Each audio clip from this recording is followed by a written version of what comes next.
সত্যি এই বছর আমাদের কৃষ্ণনগরে ঠাকুর মুখ তুলে চেয়েছেন। হ্যাঁ মহারাজ, ধান একেবারে পরিপূর্ণ হয়েছে। তা কবে ধান কাটা হবে পুটির বাবা? ধান তো একেবারে পেকেই এসেছে, সপ্তাহখানেকের মধ্যে ধান কাটতে হবে। বেশ বেশ, তাহলে তো ভালোই হলো।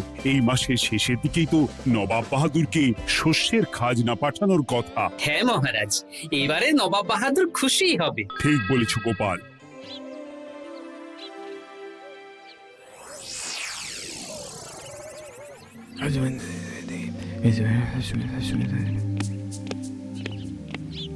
প্রণাম খাম্বাজরাজ। ওই তো কৃষ্ণনগরের মন্ত্রী চলে এসেছে।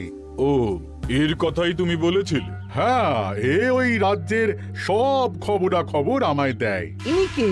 ইনি হলেন জমিদার কেশকান্ত বর্মন, আমার রাজ্যেরই দক্ষিণ পশ্চিম গ্রামের জমিদার, আমার প্রিয় বন্ধু। নামটা বেশ অন্যরকম, কেশকান্ত। আসলে ওদের বংশ পরম্পরায় সকলের উন্নত ঘন কেশ আছে, তাই ওদের পরিবারের সবারও নামে একটা করে কেশ আছে। আমি খাম্বাজ রাজের সৌমিত্র এবং সুপরামর্শদাতা। কিছুদিন আগে আমার মাথায় খুব খুশকি হচ্ছিল, মাথার চুল পাতলা হয়ে আসছিল। কিন্তু আমার পরামর্শে একটা তেল মাখতেই মহারাজের মাথার চুল এখন ঘন হয়ে উঠেছে, আর কোনো সমস্যা নেই। বাবা বাবা, ভালো ভালো ভালো। এবার তাহলে কাজের কথাটা বলে দিন। এবারে তো শুনলাম তোমাদের রাজ্যে অনেক ধান উৎপাদন হয়েছে, তাই স্বাভাবিকভাবে নবাব বাহাদুরের কাছে রাজস্ব অনেক বেশি দেবে, কি তাই তো? হ্যাঁ, এবারে রাজস্ব দানে কৃষ্ণনগরই প্রথম হবে। না, তা হবে না। নবাবের কাছে অত ধান পৌঁছবে না, এমনকি কৃষ্ণচন্দ্রের কাছেই চাষিরা বেশি ধান রাজস্ব দিতে পারবে না। সেটা কি করে হয়? পাকা ধানে মই দিতে হবে। বললাম না, ও আমার সুপরামর্শদাতা।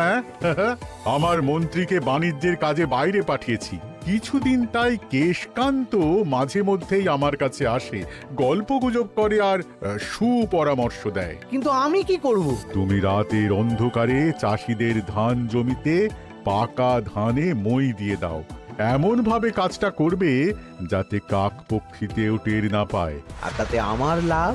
প্রত্যেক বছর নবাব রাজস্ব দানে বিজয়ীকে 3000 মোহর দেয়, আমি তোমাকে তার থেকে 1000 মোহর উপহার দেব। 1000 মোহর? হ্যাঁ হ্যাঁ, যাও যাও যাও, কাজটা শুরু করে দাও। আচ্ছা।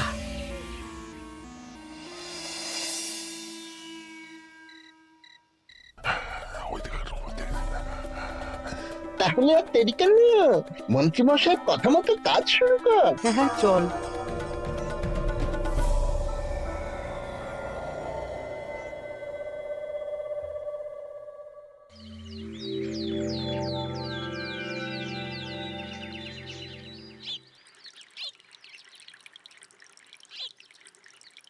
এবারে তো চাষাবাদ বেশ ভালোই হয়েছে। আশা করি নবাব বাহাদুরের কাছ থেকে এবারে আমরাই পুরস্কার পাবো।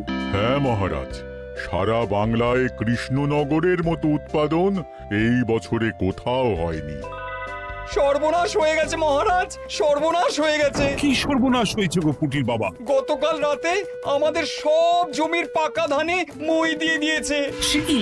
এবার আমরা কি করব মহারাজ? কাদের কাদের জমিতে হয়েছে এসব? যেই জমিতে তাকাবেন সেই জমিতেই এই কাণ্ড, ধান ঝরে সব মাটিতে পড়ে আছে।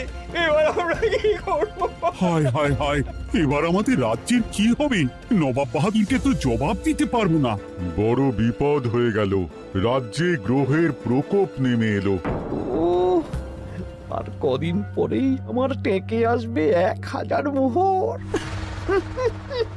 ঠিক আছে, তোমরা সবাই এখন বাড়ি যাও। না, আমার মন মেজাজ ভালো নেই।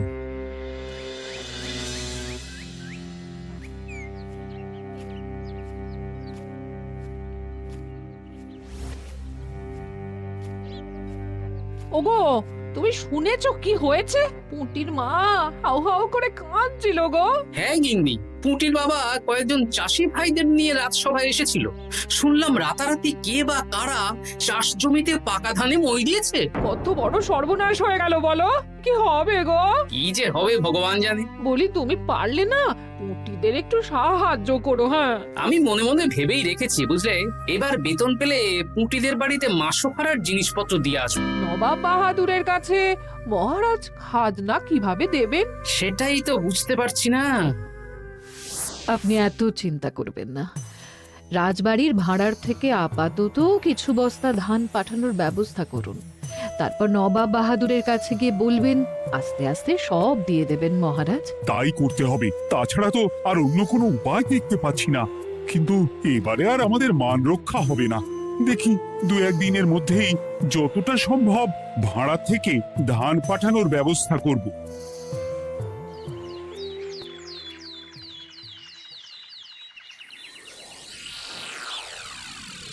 এই বছর 10,000 বস্তা ধান রাজস্ব এসেছে খাম্বাজ রাজ্য থেকে, 7,000 বস্তা ধান এসেছে বর্ধমান রাজ্য থেকে, আর মাত্র 100 বস্তা এসেছে কৃষ্ণনগর থেকে। তাই এই বছরের বিজয়ী রাজ্য হচ্ছে খাম্বাজ রাজ্য। খাম্বাজ রাজ্যের রাজার হাতে 3,000 মোহর উপহার হিসেবে তুলে দিচ্ছেন। আর কৃষ্ণচন্দ্র, তোমার রাজ্যের এরকম হাল কেন? এবারে আমাদের সমস্ত রাজ্যের পাকা ধানে কেউ বা কারা মই দিয়ে দিয়েছে। সেসব তোমার মাথা ব্যথা, আমার ধান কোথায়? 100 বস্তা ধান রাজস্ব, কম করে 800 বস্তা ধান রাজস্ব দেওয়ার কথা, কিন্তু তুমি তোমার কথার খেলাপ করেছো। এই বছর আমি নিরুপায় জাহাপানা। আমিও নিরুপায়। হয় তুমি আগামী 1 সপ্তাহের মধ্যে আমাকে 5,000 মোহর দেবে, নইলে কৃষ্ণনগরের সিংহাসন থেকে সরে যাবে। এত বড় শাস্তি দেবেন না নবাব বাহাদুর। আপনি অন্তত মাস 6 সময় দিন, আবার ধান চাষ করিয়ে আপনাকে প্রাপ্য ধান দেওয়া হবে। বেশি কথা বলছো কৃষ্ণচন্দ্র, তুমি 5,000 নয় 6,000 মোহর 1 সপ্তাহের মধ্যে দেবে। বেটা গোপাল বেশি পাকা, অত কথা বলতে কে বলেছিল? গোপাল, এটা তুমি কি করলে? হায় হায় হায়! সর্বনাশের সময় যখন ঘনিয়ে আসে তখন বিপদের ওপর বিপদ এভাবেই আসে। আমার পাওনা। আরে এখন না, তোমাকে পাঠিয়ে দেব। ওই দেখুন, খাম্বাজ রাজের সাথে কথা বলছে। এখন বেশি কথা বললে কৃষ্ণচন্দ্র আর গোপাল সন্দেহ করবে। চলুন তো দেখি ওখানে গিয়ে কি কথা বলছে। কি কথা বলছো মন্ত্রী? মন্ত্রী আমায় বিজয় অভিনন্দন জানাচ্ছিল। বিজয় অভিনন্দন তো উপহার পাওয়ার সময় জানাতে পারতেন মন্ত্রী মশাই। যাই হোক, আপনাকে তো ঠিক চিনতে পারছি না। আমার নাম কেশকান্ত, আমি খাম্বাজ রাজ্যের দক্ষিণ পশ্চিম গ্রামের জমিদার। কেশকান্ত আমার বিশেষ বন্ধু। আপনার কেশ নিয়ে বেশ ভাব দেখছি। হ্যাঁ, ওই কদিন আগে তো খাম্বাজ রাজের মাথার চুল পাতলা হয়ে আসছিল, খুশকি হচ্ছিল আর কি। তো ওনার পরামর্শে একটা তেল মেখেই তো খাম্বাজ রাজের আবার ঘন কালো চুল ফিরে এসেছে। কেশকান্ত জমিদার হতে পারে, কিন্তু ওর অর্থনৈতিক অবস্থা তাবর রাজাদের থেকে অনেক ভালো।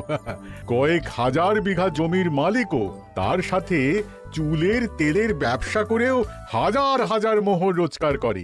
এই, এখন চুল নিয়ে চুলোচুলি না করে চল কৃষ্ণনগরে ফিরি। এমনিতেই মন মেজাজ খারাপ, 1 সপ্তাহের মধ্যে আবার 6,000 মোহর জোগাড় করতে হবে। হ্যাঁ, চলুন চলুন।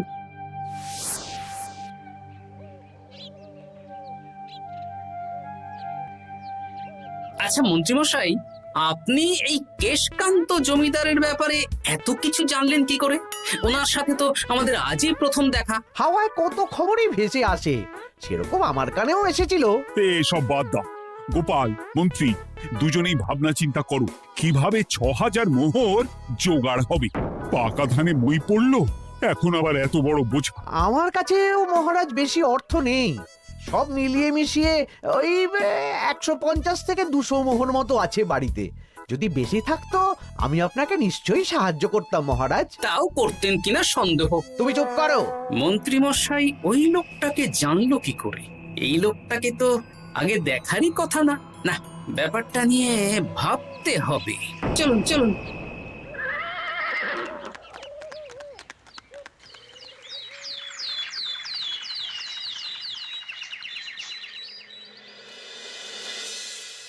বুঝলে গিন্নি, 1 সপ্তাহের মধ্যে মহারাজকে 6000 মোহর জোগাড় করতেই হবে, নইলে সিংহাসন ছাড়তে হবে। এখন কিন্তু আমাদের উচিত মহারাজের পাশে দাঁড়ানো। কিছু ভেবেছো কি? আপাতত আমার বিয়েতে পাওয়া আংটি বন্ধক রাখবো, আর তুমি যদি হ্যাঁ, আমার যে দুটো গয়নাগাটি আছে ওগুলো বন্ধক রাখো, পরে আস্তে আস্তে ছাড়িয়ে নেবো খন। দেখি বাকি সভাসদদেরকেও বলবো, যে যতটা পারে, তারপর ভগবানই ভরসা।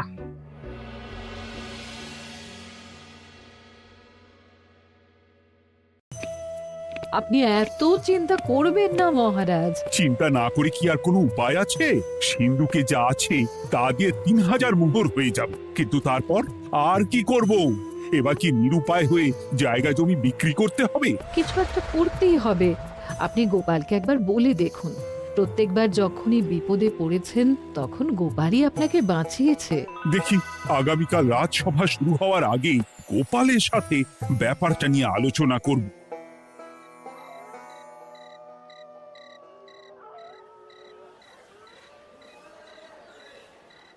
এই যে শ্যাকরা, কি করছো? এই তো, বলুন। শোনো, আমার গিন্নির জন্য একটা হীরের হার বানাতে হবে, ওই 1000 মোহরের মধ্যে।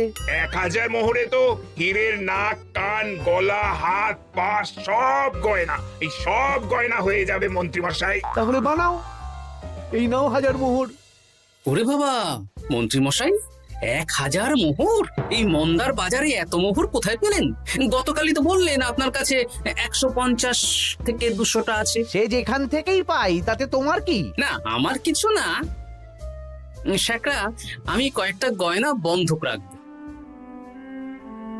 দেখি কি আছে। এই সব মিলিয়ে এতে আমি 15 মোহর দিতে পারবো। বেশ, তাই দাও। আমি ধীরে ধীরে শোধ করে গয়নাগুলো ছাড়িয়ে নেব। হ্যাঁ, মন্ত্রীর ব্যবহারগুলো বেশ সন্দেহজনক লাগছে। দেখি, গুপ্তচরকে কাজে লাগাতে হবে, মন্ত্রীর পিছনে ছায়ার মতো লেলিয়ে দিতে হবে।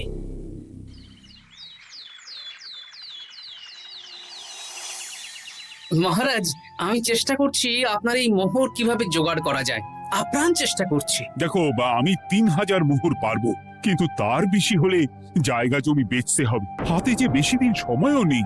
আচ্ছা মহারাজ, দেখছি। তবে মন্ত্রীমশাই চাইলেই আপনাকে 1000 মোহর দিয়ে সাহায্য করতে পারতেন, কিন্তু উনি তা না দিয়ে ওনার গিন্নির গয়না বানাচ্ছেন, হীরের গয়না। কি মন্ত্রী তো কালকেই বলল ওর কাছে 150 থেকে 200 মোহর আছে মাত্র, 1000 মোহর কোথা থেকে পেল? সে উনিই জানেন, তবে তার খবর খুব তাড়াতাড়ি আশা করি পেয়ে যাব মহারাজ।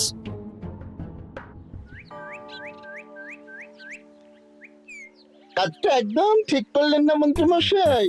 আপনার কথা শুনে আমরা সবার জমির পাকা ধানে মই দিলাম, কিন্তু আমরা একটা পয়সা পেলাম না। আপনি যে এই কাজ করার জন্যে খাম্বাজ রাজার কাছ থেকে ওই 1000 মোহর উপহার পেলেন, সেটা দিয়ে গিন্নির গয়না বানাতে দিলেন, কিন্তু আমাদের বেলায় লবডঙ্কা।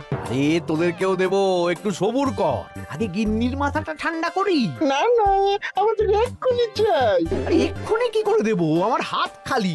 আচ্ছা ঠিক আছে, এই নে 2 মোহর ধর, 2 ভাই ভাগ করে নে, পরে আরো দেবো। এটা কিন্তু ঠিক না। এসব আলোচনা খোলামেলা জায়গায় করা উচিত না। উফ, পরে তোদের সাথে কথা বলবো, এখন যেতে দে, বাজার করব, তারপর আবার রাজসভা আছে।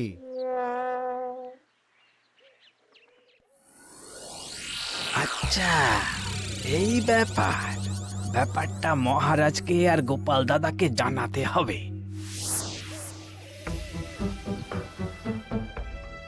গোপাল দাদা, মহারাজ আসল খবর পেয়ে গেছি। কি খবর? আমি একটু আগে শুনলাম। কাজটা একদম ঠিক করলেন না মন্ত্রী মশাই। আপনার কথা শুনে আমরা সবার জমির পাকা ধানে মই দিলাম, কিন্তু আমরা একটা পয়সা পেলাম না। আরে তোদেরকেও দেবো, একটু সবুর কর। মন্ত্রী, আমি না তোমাকে মেরেই ফেলবো। মহারাজ, মন্ত্রী মশাই এখানে গৌণ, উনি অর্থের লোভে এসব করেছেন, আর ওনাকে দিয়ে করিয়েছেন খাম্বাজ রাজ। হ্যাঁ, যাতে এবারে বিজয়ী হতে পারেন। তাই আপনি এই খবর 5 কান করবেন না মহারাজ। আমি খাম্বাজ রাজ আর ওই কেশকান্তর কাছ থেকে ক্ষতিপূরণ ঠিক আদায় করে আনবো। কিন্তু কিভাবে? শুনুন তাহলে।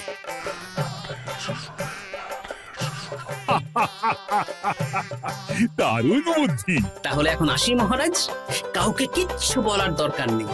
আপনি শুধু আগামীকাল সন্ধেবেলা খাম্বাজ রাজের দরবারে চলে আসুন, পারলে নবাব বাহাদুরকেও সঙ্গে করে নিয়ে আসুন। হ্যাঁ,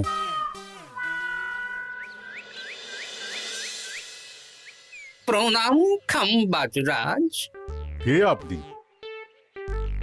আমি হতাশ রঞ্জন, পশ্চিমে থাকি। কি চাই বলুন? কিছু চাই না, তবে একটা কথা শুনলাম তাই বলতে এলাম। কি কথা? আমি শুনলাম মহারাজ আপনার মাথার চুলগুলো সব নকল। আমার এত সুন্দর চুল সব নকল? ফাজলামো হচ্ছে। আমি যদি প্রমাণ করে দিই আপনার চুল নকল, তাহলে কি? তাহলে আপনি আমাকে 100 মোহর দেবেন, আর প্রমাণ না করতে পারলে আমি আপনাকে 100 মোহর দেব।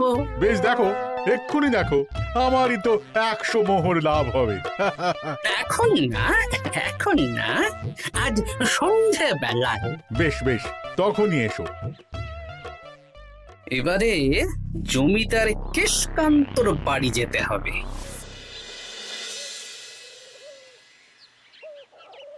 জমিদার মশাই বাড়ি আছেন?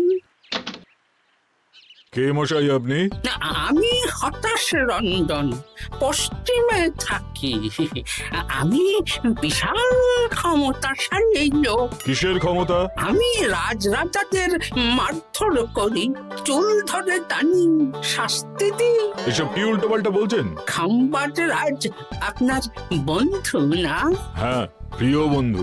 ওনাকেও আমি আপনার সামনে চুল ধরে টানবো, কিন্তু উনি কিচ্ছু করতে পারবেন না। উনি আপনাকে শুলে চড়াবেন। কিছুই করতে পারবেন না, বললাম না আমি বিশাল ক্ষমতাশালী লোক। বিশ্বাস হচ্ছে না তো? তাহলে বাজি ধরুন, 10,000 মোহরের বাজি। 10,000 মোহরের বাজি? হ্যাঁ, আজ আমি খাম্বাজ রাজের রাজবাড়ি যাব, আর আমার শক্তি প্রদর্শন করব, ওনার চুল ধরে টানা হেঁচড়া করব, ওনাকে আহত করব, কিন্তু উনি আমাকে কিছুই করতে পারবেন না। বেশ রাজি, বাজি 10,100 মোহর দিতে পারবেন তো? হ্যাঁ, আমি বাজি হারলে আপনাকে দেব 10,100 মোহর। দরকার হলে ওই কাগজে কলমে লিখিত পরিত করে নিন। বেশ, তাহলে তাই হোক। কিন্তু হ্যাঁ, একটা কথা, আমি শক্তি প্রদর্শন করার আগে থেকে প্রক্রিয়া চলাকালীন সময় পর্যন্ত আপনি খাম্বাজ রাজের সাথে কোনো কথা বলতে পারবেন না। বেশ বেশ।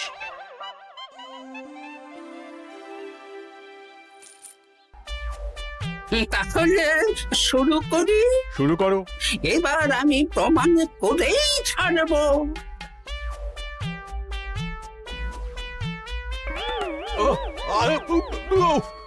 লাগছে লাগছে, বাবারে, লাগছে এই সেরেছে। লাগছে, এ তো সত্যি সত্যি চুল ধরে টানছে। লাগছে লাগছে, বাবারে, বাবা। ওরে বাবা রে বাবা, কি শক্ত! এ কি, খাম্বাজরাজ কিছুই তো বলছেন না? তাহলে কি আমি হেরে গেলাম? না না খাম্বাজ রাজ, আমার ধারণা ভুল, যা শুনেছি তাও ভুল। এবার বিশ্বাস হলো তো? দাও দাও, এবারে 100 মোহর দাও। দিন কেশকান্ত মশাই, আমাকে 10,100 মোহর দিন। এ কি, ও তোমাকে 10,100 মোহর কেন দেবে? ওনার সাথেও তো বাজি ধরেছিলাম। কি বাজি? আপনার এখান থেকে বেরিয়ে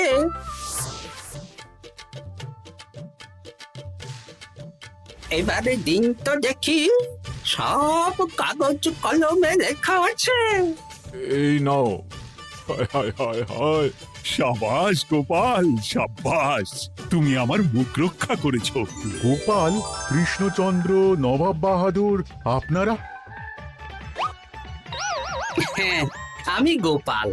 এটা ছাড়া আর কোনো উপায় ছিল না খাম্বাজরাজ।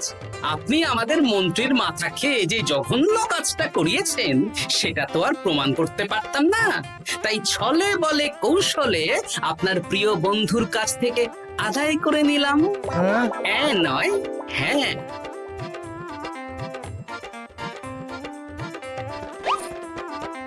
এই নিন মহারাজ।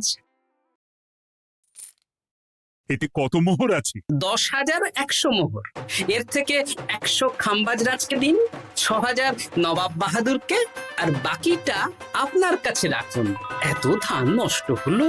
কৃষ্ণচন্দ্র আমাকে সবটা বলেছে, আর ওর মন্ত্রীকেও নিয়ে এসেছি। ধোলাই খেয়েই সব বলে দিয়েছে। এই কে আছো? কৃষ্ণনগরে মন্ত্রীকে নিয়ে এসো।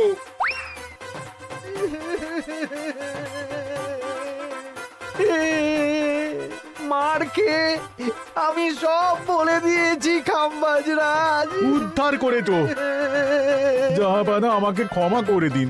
এর কোনো ক্ষমা নেই। তোমাকে আমি কারাগারে বন্দি করব। হায় হায় হায়, সামান্য টাকার লোভ করতে গিয়ে পুরো মাঠে মারা গেলাম।